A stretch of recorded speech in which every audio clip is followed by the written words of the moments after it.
Hello दोस्तों, नमस्कार। आप सभी लोगों का एक नई वीडियो में हार्दिक स्वागत है। आज की वीडियो में आप लोगों को 51 क्वेश्चन उपलब्ध करा रहे हैं और ये ऐसे प्रश्न हैं जो कि हर एक एग्ज़ाम में पूछे जाते हैं। आज से आप लोगों की सीरीज जो है 5000 क्वेश्चन की स्टार्ट हो रही है और रोज़ाना जो है आप लोगों को 100 क्वेश्चन मिलेंगे। एक वीडियो जो है डेली आप लोगों को सुबह मिलेगी मॉर्निंग में, और एक वीडियो जो है आप लोगों को 50 क्वेश्चन की शाम को डेली मिला करेगी। और सभी में वन लाइनर होंगे, और वन लाइनर अगर आपके क्लियर हो गए तो ऑप्शनल जो प्रश्न आते हैं, कोई भी एग्ज़ाम ले लो, टेट ले लो, सुपर टेट ले लो, उत्तर प्रदेश हो, चाहे लेखपाल की हो, चाहे एसएससी की कोई भी एग्ज़ाम हो, यानी जीएस और जीके के अगर वन लाइनर से आप तैयारी करेंगे तो आपकी पकड़ बहुत ही अच्छी होगी। हमारा कॉन्सेप्ट यही है, आप लोगों को भी इसी प्रकार से प्रश्न जो हैं हम सॉल्व कराएंगे। हमारे पास सीरीज़ तैयार है 51 क्वेश्चन की, तो बारी बारी से हम पढ़ेंगे। हमारे साथ आप लोग भी सॉल्व करिए, देखिए आपको कितने आते हैं। डेली प्रैक्टिस करें, लीड लगाकर अच्छी तरीके से तैयारी करें। तो चलिए आज की वीडियो हम स्टार्ट करते हैं और बढ़ते हैं आगे की तरफ। पहला प्रश्न है एनिलिडा। एनिलिडा ग्रुप में मुख्यतः कौन कौन जंतु आते हैं? एनिलिडा जो ग्रुप है इसमें मुख्य रूप से कौन कौन से जंतु आते हैं? तो यहाँ पर आंसर दिया गया है जोंक और केचुआ। तो मुख्य रूप से यहाँ पर जोंक और केचुआ आते हैं। अगला प्रश्न है आर्थ्रोपोडा ग्रुप में मुख्यतः कौन कौन से जंतु आते हैं? तो आर्थ्रोपोडा जो है, तो आर्थ्रोपोडा में कौन कौन से जंतु आते हैं? यहाँ पर है तिलचट्टा यानी तेलचट्टा लिखा हुआ है, मच्छर, खटमल, मक्खी। आर्थ्रोपोडा का मतलब है ऐसे जंतु जिनके अंगों के यानी कि पार्ट्स दिखाई पड़ते हैं। मच्छर हैं, उनके भी पार्ट दिखेंगे, खटमल के भी पार्ट दिखेंगे, मक्खी के भी, तिलचट्टा के भी। इस तरीके से यहाँ पर ऑप्शन हो गए आपके 4 दिए गए हैं, तिलचट्टा, मच्छर, खटमल और मक्खी। ये सब आर्थ्रोपोडा ग्रुप के जंतु हैं। अगला प्रश्न है मोलस्का ग्रुप के अंतर्गत मुख्यतः कौन कौन से जंतु आते हैं? तो मोलस्का भी एक ग्रुप है, जो बायोलॉजी से बच्चे हैं वो जानते होंगे। अंतर्गत मुख्यतः कौन कौन से जंतु व कीट आते हैं? तो यहाँ पर लिखा है घोंघा और सीपी। सीपी का मतलब सीप, जानते होंगे आप लोग। अगला प्रश्न है इकाइनोडर्मेटा संघ के अंतर्गत मुख्यतः कौन कौन से जंतु आते हैं? इकाइनोडर्मेटा भी जो है एक संघ है, ठीक है। तो इसके अंतर्गत कौन कौन से जंतु आते हैं? तो यहाँ पर पहला है तारा मछली और ब्रिटिल स्टार। तो तारा मछली, स्टारफिश जिसे कहते हैं, तो ब्रिटिल स्टार, ये सब जो हैं इकाइनोडर्मेटा के अंतर्गत आते हैं। अगला प्रश्न है मानव का पाचन प्रक्रिया का प्रारंभ कहाँ से होता है? तो मानव में जो पाचन प्रक्रिया की प्रोसेस है ये कहाँ से स्टार्ट होती है बताना है। तो ये पहले ही स्थान से यानी कि मुख से ही स्टार्ट हो जाती है। जब हम लोग भोजन को चबाना स्टार्ट कर देते हैं, वही पाचन का एक हिस्सा माना जाता है। अगला प्रश्न है शिराएँ द्वारा कौन सा रक्त प्रवाहित होता है? तो शिराएँ जो होती हैं उनके द्वारा कौन सा रक्त जो है प्रवाहित होता है? वो है अशुद्ध रक्त, ठीक है। शिराओं द्वारा अशुद्ध रक्त जो है प्रवाहित होता है। अगला प्रश्न है धमनी द्वारा कौन सा रक्त प्रवाहित होता है? अब यहाँ धमनी की बात की जा रही है, धमनी द्वारा कौन सा रक्त?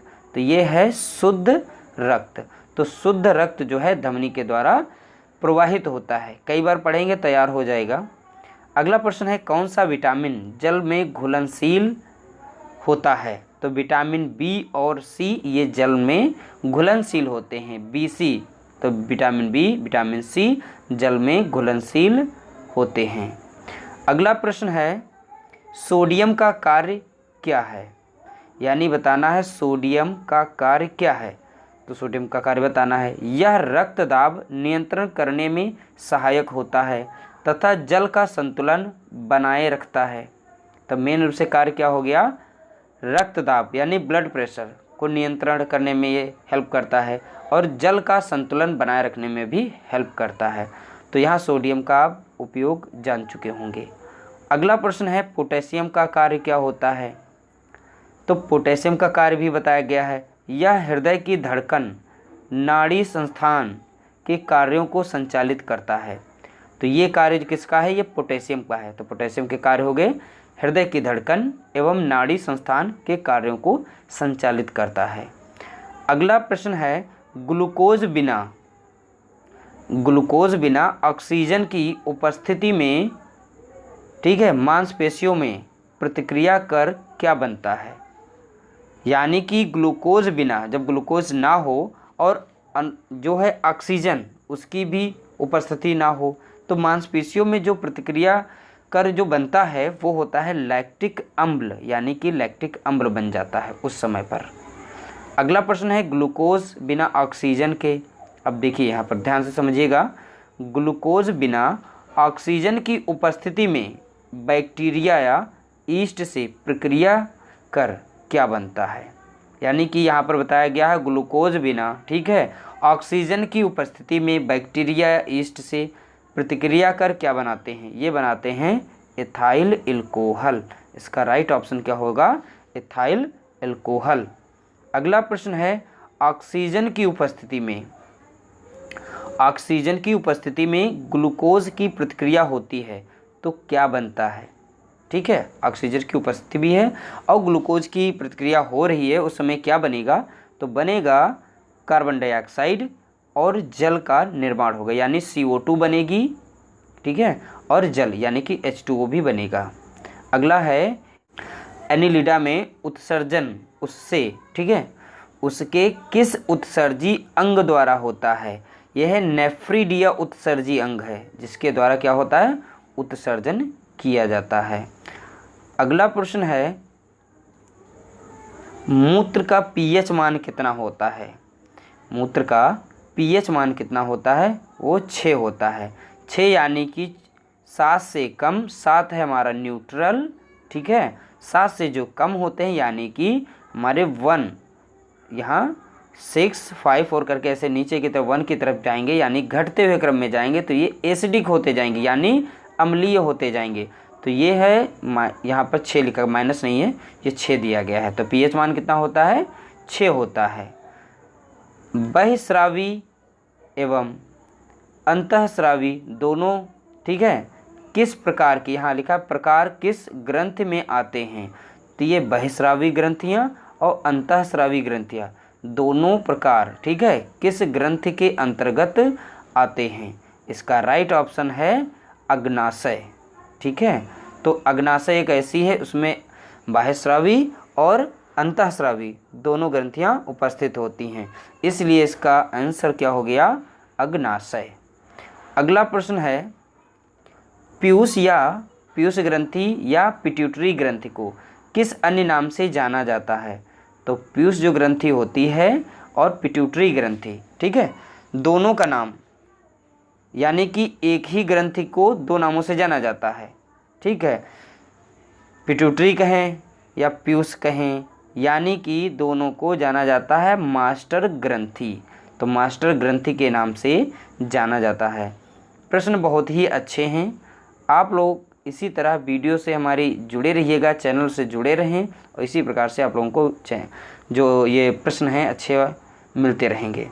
अगला प्रश्न है, स्प्रिंग को अपनी सामान्य लंबाई पर, ठीक है, वापस लौटने के लिए लगने वाला बल कहलाता है, यानी कि पुनः अपनी स्थिति में लाना है उसे, तो वो बल क्या कहलाएगा, ठीक है, वो कहलाएगा प्रत्यानयन बल कहलाएगा। क्या कहलाएगा, प्रत्यानयन बल। अगला प्रश्न है, पौधों के लिए सबसे अच्छा उर्वरक कौन है।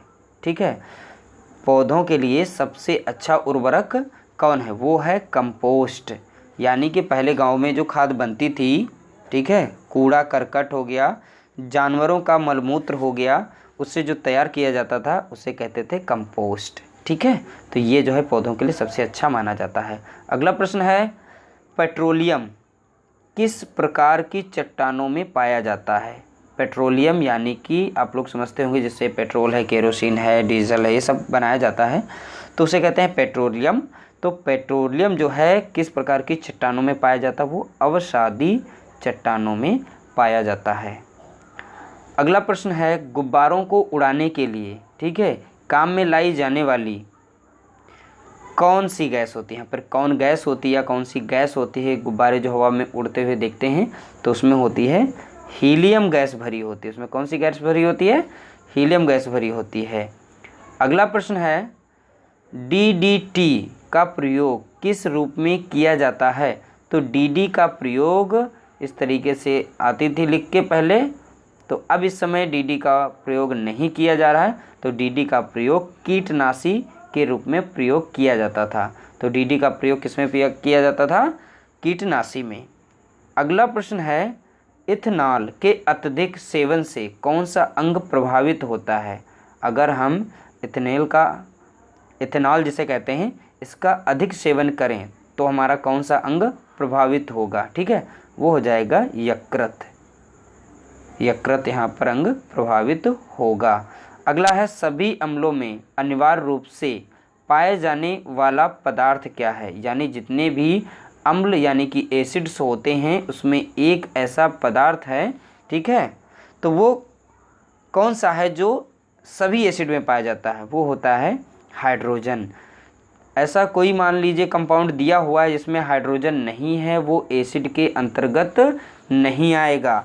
एसिड या अम्ल बोला जाता है उसके अंतर्गत हाइड्रोजन उपस्थित जरूर होगा, ठीक है, इतना पहचान रखिएगा। अगला है आग लगने तथा फैलने की सबसे कम संभावना किस वस्त्र से होती है। ये आमतौर जो है आप लोगों को घर में भी बताते हैं कि सूती वस्त्र पहने, और आग वाली जगह पर हैं अगर सूती वस्त्र है तो आपको जो है बहुत कम आग लग सकती है, क्योंकि उसमें आग जो पकड़ने की क्षमता होती है यानी कि पकड़ने की संभावना होती है वो बहुत ही कम होती है। सूती वस्त्र जो होता है यानी कि आप लोग समझ सकते हैं उसमें कॉटन होता है, कॉटन को ही सूती कहते हैं, तो वहाँ पर आग लगने की संभावना कम होती है। और टेरिकॉट अगर होता है बहुत जल्दी सिमटन पड़ जाती है और आग लग जाती है, आप लोग जल भी जाते हैं, उसमें दिक्कत हो जाती है।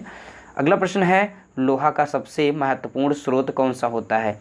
तो लोहा जो हम होता है, ठीक है, ये लोहा नहीं, घरों में जो हमारे अंदर जो लौह तत्व की कमी हो जाती है उसको पूरा करने के लिए हम लोग जो उपयोग करते हैं वो होती है हरी सब्जी। तो हरी सब्जी में लोहे की मात्रा यानी कि अधिक होती है।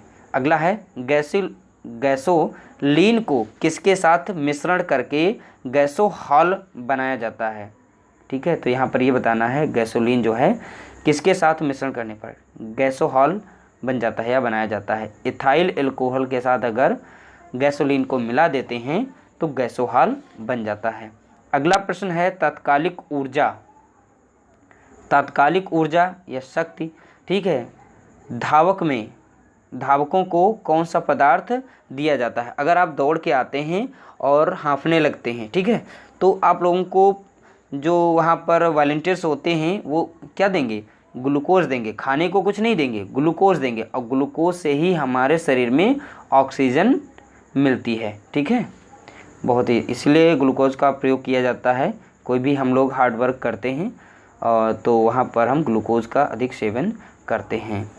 अगला प्रश्न है मानव जाति के लिए ओजोन परत क्यों महत्वपूर्ण है।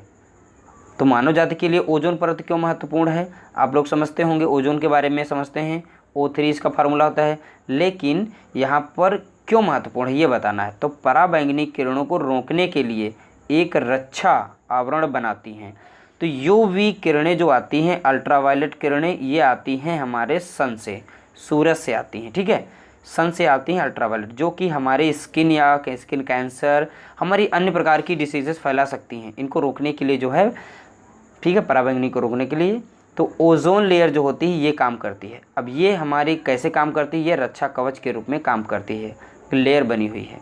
अगला है टाइफॉइड, इसे कहते हैं आंत ज्वर, ठीक है, टाइफॉइड का नाम क्या है, आंत ज्वर हिंदी में कहते हैं, के लिए सामान्यतः उपयोग की जाने वाली औषधि कौन है, ठीक है, क्लोरोमाइसिटिन। तो क्लोरोमाइसिटिन जो है हम ज़्यादातर टाइफाइड में प्रयोग करते हैं। अगर टाइफाइड किसी को हो गया, टाइफाइड ज्वर है, ठीक है, वही जो, तो उसमें हम क्लोरोमाइसिन का उपयोग करते हैं, इस प्रकार की औषधि का प्रयोग करते हैं।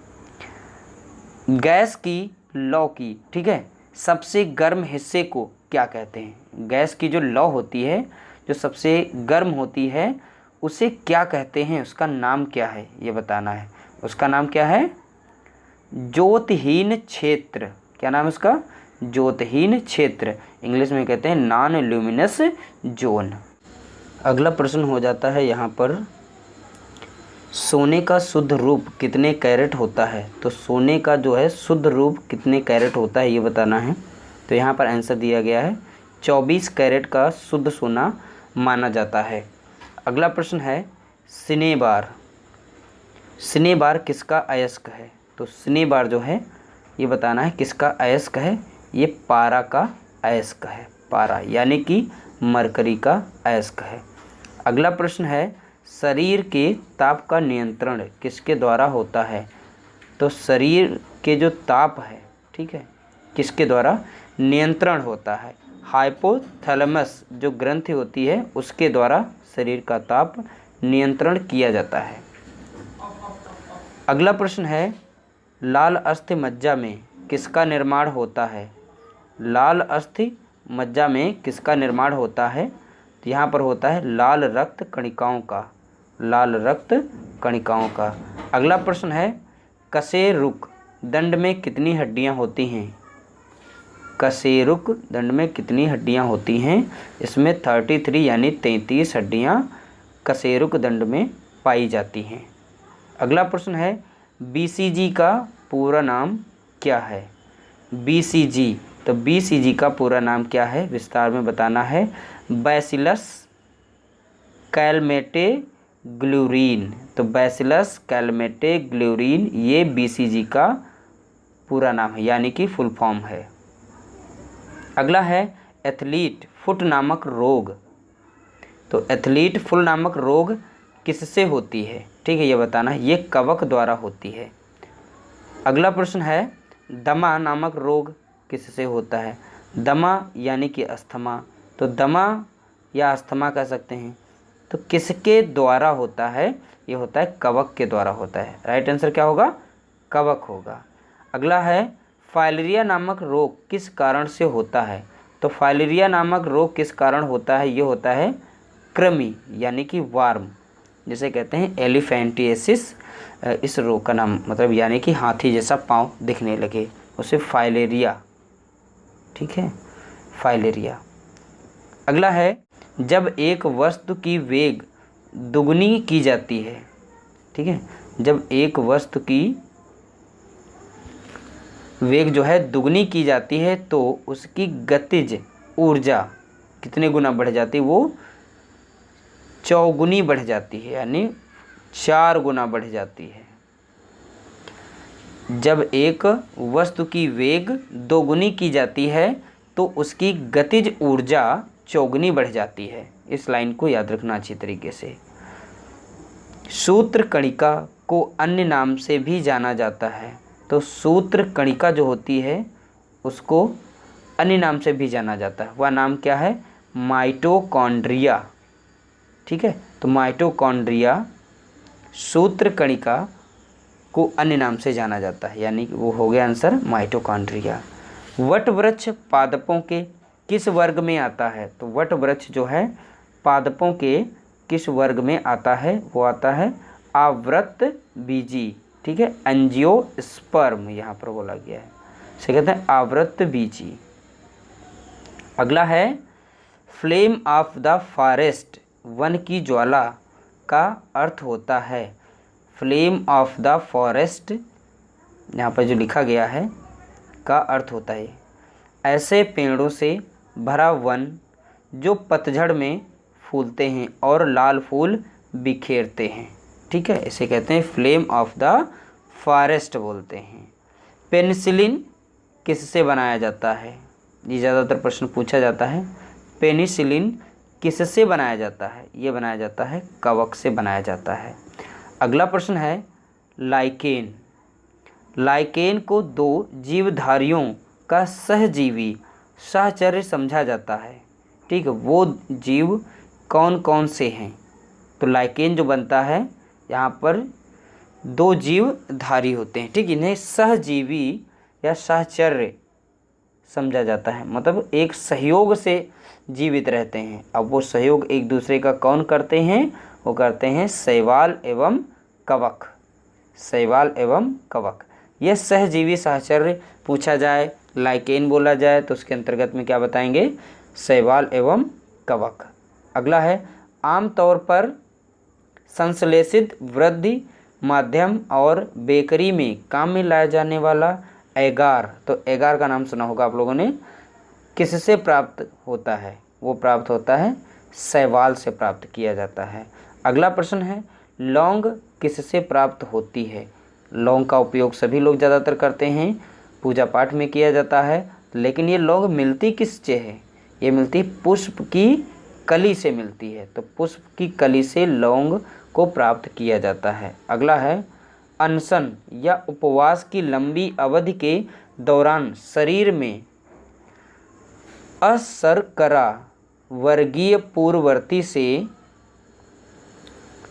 पाच्छा शर्करा, ग्लूकोज या मधुजन ग्लाइकोजन जिसे कहते हैं बनने की विधि का नाम क्या है, बताना है। ठीक है, तो यहाँ पर नाम क्या बताया गया है, ग्लूकोन वजनन। ठीक है, क्या बोला जाता है, ग्लूकोन वजनन बोला जाता है।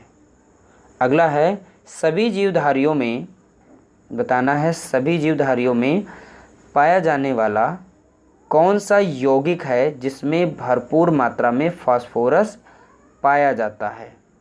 ठीक है, तो सभी जीवधारियों में पाया जाने वाला कौन सा यौगिक है जिसमें भरपूर मात्रा में फास्फोरस पाया जाता है, वो है न्यूक्लिक अम्ल। ठीक है, जिसे इंग्लिश में कहते हैं न्यूक्लिक एसिड कहते हैं।